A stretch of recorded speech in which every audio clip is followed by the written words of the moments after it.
groupies, skeezers, whatever you want to call them. Backstage trying to break in, to break down the doors, to get into their private rooms all the time, hotel rooms or whatever, stalking them. And this is what Joseph is dealing with, just female stalker. And he ain't even trying. And she said to him, how beautiful and pleasing are all thy words. We're camping here, we're having a ball here. Now take, I pray thee, the harp which is in the house, and play with thy hands, and let us hear thy words. And he said unto her, how beautiful and pleasing are my words when I speak the praise of God and his glory. Amen, brother. And she said unto him, how beautiful is the hair of thy head. He's trying to get her focused on God. And she focused on him. And that's the same with the pulpit. That's another power position. Music is one that can get you a lot of women. Another is being a preacher. And a lot of so-called preachers behind these pulpits end up being nothing but playboys. I mean, they panty raiding because it's easy. You're in a power position. The women are looking up to you for spiritual support. And next thing, it ends up being perverted in a bedroom somewhere. And that's what happens when you abuse the gifts and power God gave you. Now, Joseph here stuck to the script. He tried to get the woman to stay focused on God and not his gifts that God gave. And so you can abuse the gifts God gave you and use them for your own gain, and that's in the flesh, both materially and dealing with sexual abuse, that power God gave you, because you're in a power position. But Joseph stuck to the script. And she said to him, how beautiful is thy hair of thy head. Behold, the golden comb which is in the house. Take it, I pray thee, and curl the hair of thy head. Why don't you try a new hairdo, man? And he said unto her, how long wilt thou speak these words? Cease to utter these words to me, and rise and attend to thy domestic affairs. Don't you have some housework to do for your husband? Don't you have some business to handle for him? And she said unto him, there is no one in my house, and there is nothing to attend to but to thy words and to thy wish. I'm here to serve you. She flipped it. She told Joseph, I'm here to serve you. She forgot about her husband. Yet, notwithstanding all this, she could not bring Joseph unto her, neither did he place his eye upon her, but directed his eyes below to the ground. Told you. Looking at her feet. Smart name, Joseph. He already knew what to expect looking up. Well, he was going to see. And Zuleika desired Joseph in her heart that he should lie with her, have sex with her, for you that don't understand what lie means. And at that time that Joseph was sitting in the house doing his work, Zuleika came and sat before him, and she enticed him daily. She vexed him with her discourse to lie with her. Sleep with me, Joseph. Every day he see him, sleep with me, Joseph. Joseph, can't you see I'm trying to give you something? Hit it, Joseph. Hit it, man. Hit it and quit it. Sorry. This is my quirky sense of humor. And Zuleika desired Joseph in her heart and to lie with her. And at the time, see, the Bible's a Satan book. People just make it so dull. And at the time, Joseph was sitting in the house, his work. Zuleika came and sat with him, and she enticed him daily. with her discourse to lie with her, or even to look at her. But Joseph would not hearken to her. And she said unto him, If thou wilt not do according to my words, she's about to boss up now. I will chastise thee with punishment. Time for the whip, you slave. With the punishment of death. I'm going to kill you. And put an iron yoke upon you. I'm about to give you some cruel slavery. If you don't get over here and break me off something real proper, right? And Joseph said unto her, Surely God, who created man, looseth the feathers of prisoners. And it is he who will deliver me from thy prison and from thy judgment. She said, I'm about to set you up and throw you in jail, man. Now, women could cry rape, and ain't a shred of proof. And the law is coming to put handcuffs on him, and he's got to fight from behind the 8-ball to get from behind that 8-ball, even though it's a lie. And times ain't changed since the times of Joseph. Woman has that kind of power. They had it then. And Joseph said unto her, Surely God who created man looseth the feathers of prisoners, and it is he who will deliver me from the prison, from thy prison, and from thy judgment. And when she could not prevail, she done threw everything at him in the kitchen sink. I'm sure she done the works with him, from the perfume to the hairdo to the skimpy clothes, to persuade him, and her soul being still fixed upon him, her desire threw her into a grievous sickness. She became obsessed, sick. Hell knows no fury, like the scorn of a rejected woman. Trust me, I don't. And all the women of Egypt came to visit her, and they said unto her, Why art thou in this declining state? What declining state could she be in? Let me think. What could a woman go into that would be considered a declining state? What is that word they call when a woman don't eat anymore, or she throws up when she eats? I'll think of it in a minute. I think she might have been suffering from that. Thou lackest nothing. It'll come to me. And thou lackest nothing. And surely thy husband is great, an esteemed prince in the sight of the king. Shouldest thou lack anything of what thy heart desires? You're rich, woman. You're rich. You're a millionaire. What are you sitting around moping for? What do you got everything you could ever want. And Zedekiah answered them, saying, This day it shall be made known to you whence this disorder springs. Bulimic? Is that the word? I don't know. Somebody help me out there. When you just so you can't even eat no more and they start starving themselves. Bulimic? I think that's what it's called. I'm not sure. I'm not no doctor. That might have been what she was suffering from. This day it shall be made known to you, which is this order springs in from which you see me. She commanded her maidservants to prepare food for all the women, and she made a banquet for them. And all the women ate in the house of Zedekiah.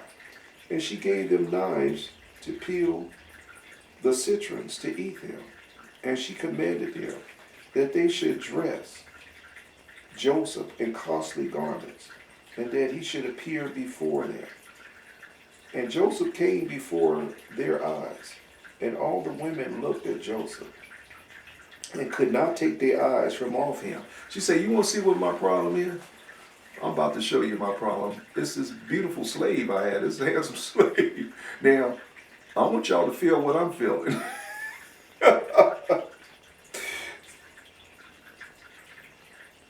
So he was a dazzling, handsome man. Ain't this book exciting, women? You ladies out there watching? Joseph is in costly garments better than your soap operas. Joseph in costly garments. The Bible's better than your soap opera. And that he should appear before them. And Joseph came before their eyes, and all the women looked at Joseph and could not take their eyes from off him.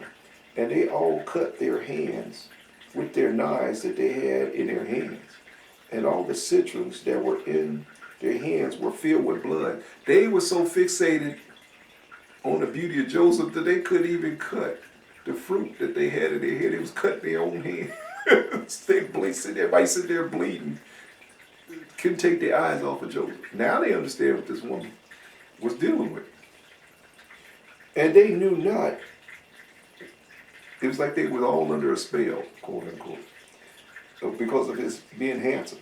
And they knew not what they had done, but they continued to look at the beauty of Joseph and did not turn their eyelids from him.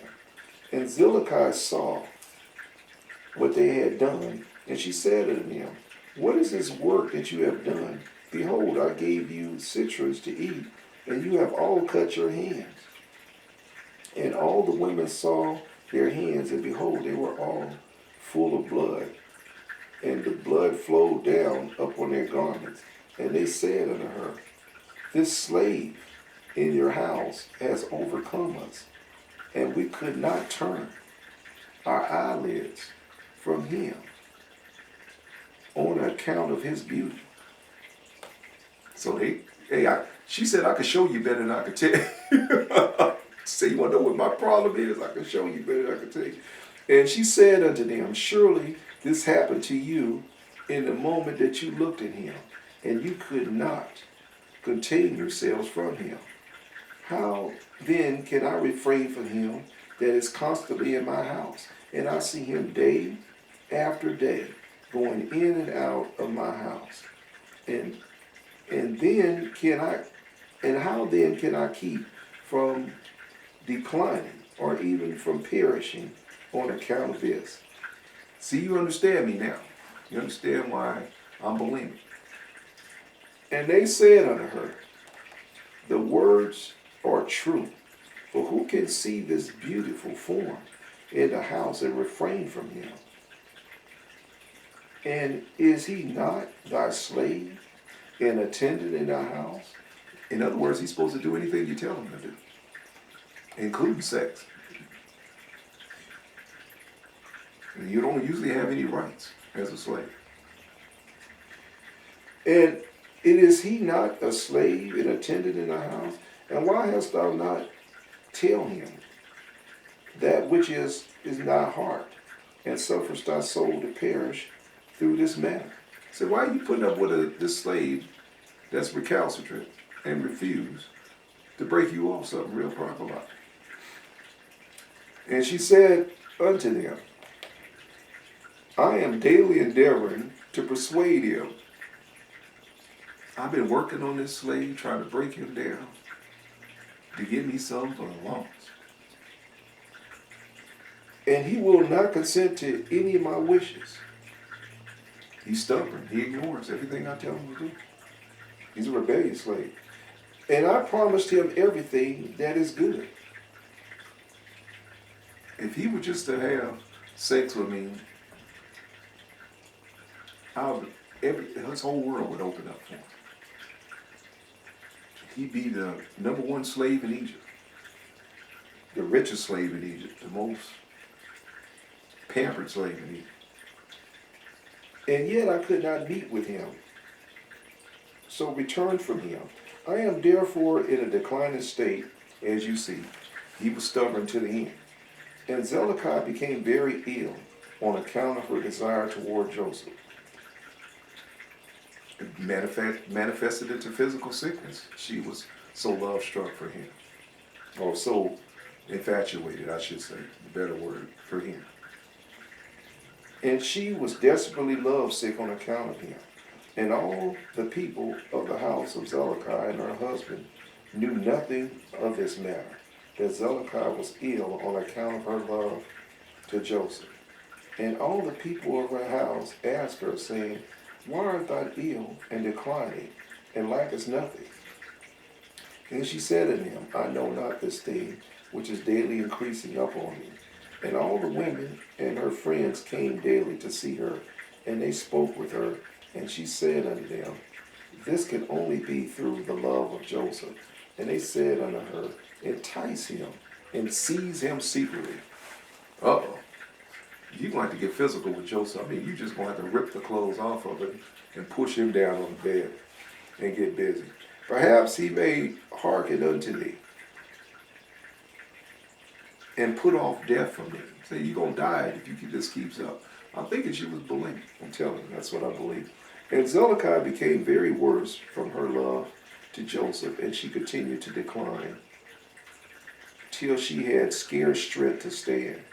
And on a certain day, Joseph was doing his master's work in the house, and Zedekiah came secretly and fell suddenly up on him. And Joseph rose up against her, and she was more powerful. And he was more powerful than she, and he brought her down to the ground.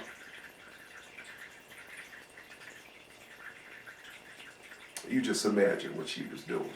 Just leave that to your imagination. And Zedekiah wept on account of the desire of her heart toward him, and she supplicated him with weeping, and her tears flowed down her cheeks, and she spoke unto him in a voice of supplication and in bitterness of soul, saying, Hast thou ever heard, or seen, or known of so beautiful a woman as I am, or better than myself, who speak daily unto you? I'm fine too, beautiful. Fall into decline through love for thee, confer all this honor upon thee, and still thou wilt not hearken to my voice. Is that good enough? Did I get her? Now, you know tears and crying, if that don't get to a guy. Let's see what Joseph does. To get to certain guys. I repeat.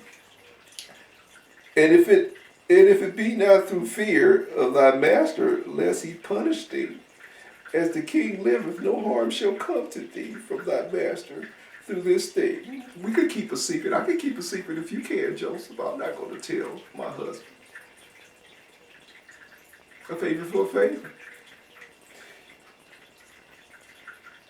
Now, therefore, pray listen to me, and consent for the sake of the honor which I have conferred upon thee, and put off this death from me, that I should die for thy sake. And she ceased to speak. And Joseph answered her, saying, Refrain from me, leave me alone, and leave this matter to my master. Behold, my master knoweth not what there is with me in the house.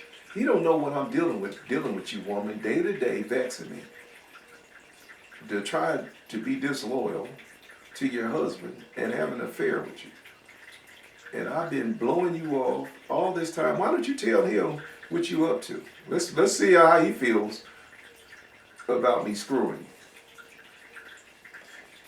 Behold, my master knoweth not that there is with me in the house, for all that belongeth to him he hath delivered unto my hand. Now he trusts me with everything, including you, woman.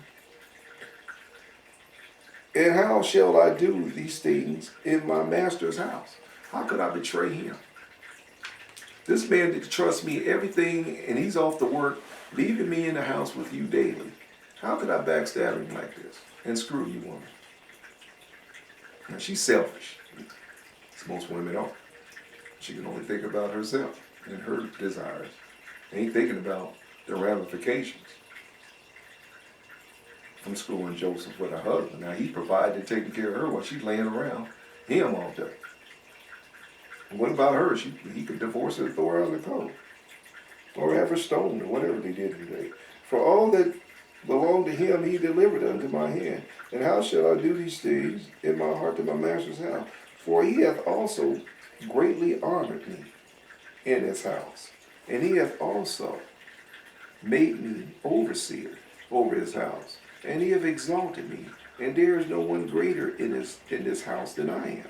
And my master hath refrained nothing from me, excepting thee, who art his wife. He gave me everything except you. He said, I can have anything in this house. Probably even could have sex with the other maid servants in the house. I don't think he'd even trip on that. But not you. You're his wife.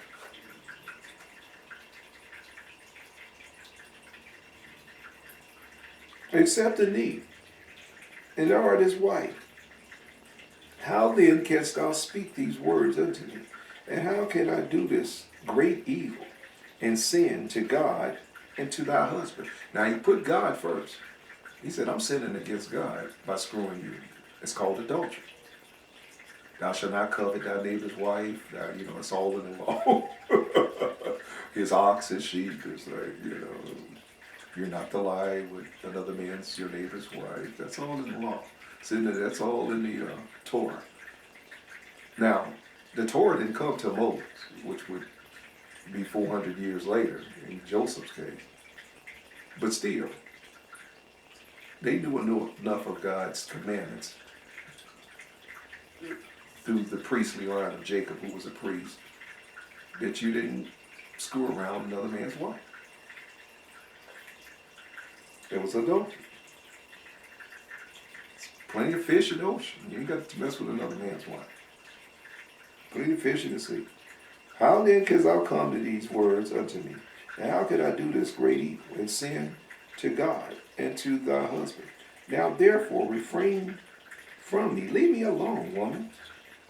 Stop pestering me.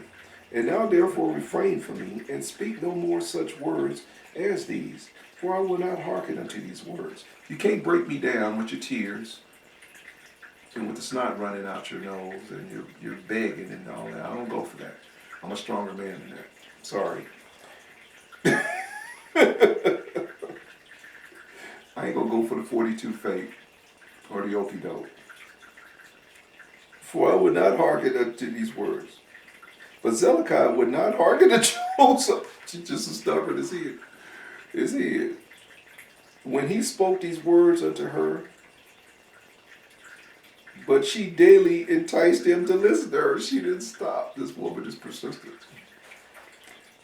And it was after this that the brook of Egypt that was filled above all its sides, and all in